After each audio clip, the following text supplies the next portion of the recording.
Warning, banyo mo ang sumisipsip ng swerte. Alam mo ba, baka kaya hindi ka umaasenso sa negosyo mo dahil sa CR mo. Hindi ka umaasenso, baka nasa layout ng bahay mo ang problema. Laging malas sa bahay, check your CR door. Yes, sa feng shui ang pintuan tapat ng banyo ay sucker of luck. Ibig sabihin nito kahit gaano kakasipag, nauubos ang swerte mo dahil sinasagasa ng malas mula sa CR. Lalo na kung tapat ng main door mo or kwarto mo ang kusina. Ang banyo ay sumisimbolo ng drainage. At sa energy, sinisipsip nito ang chi o positive energy. Kaya napapansin mo na lagi kang walang pera. At laging kulang ang sweldo mo.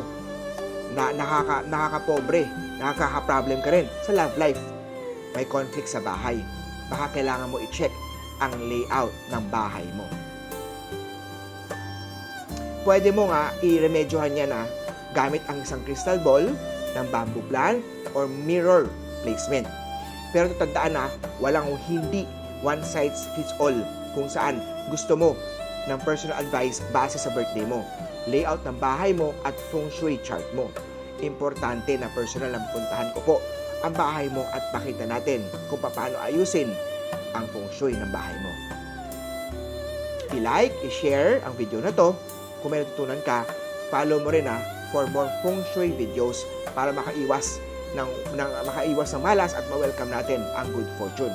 Ako po, si Master Hans Kua, ang gabay sa swerte.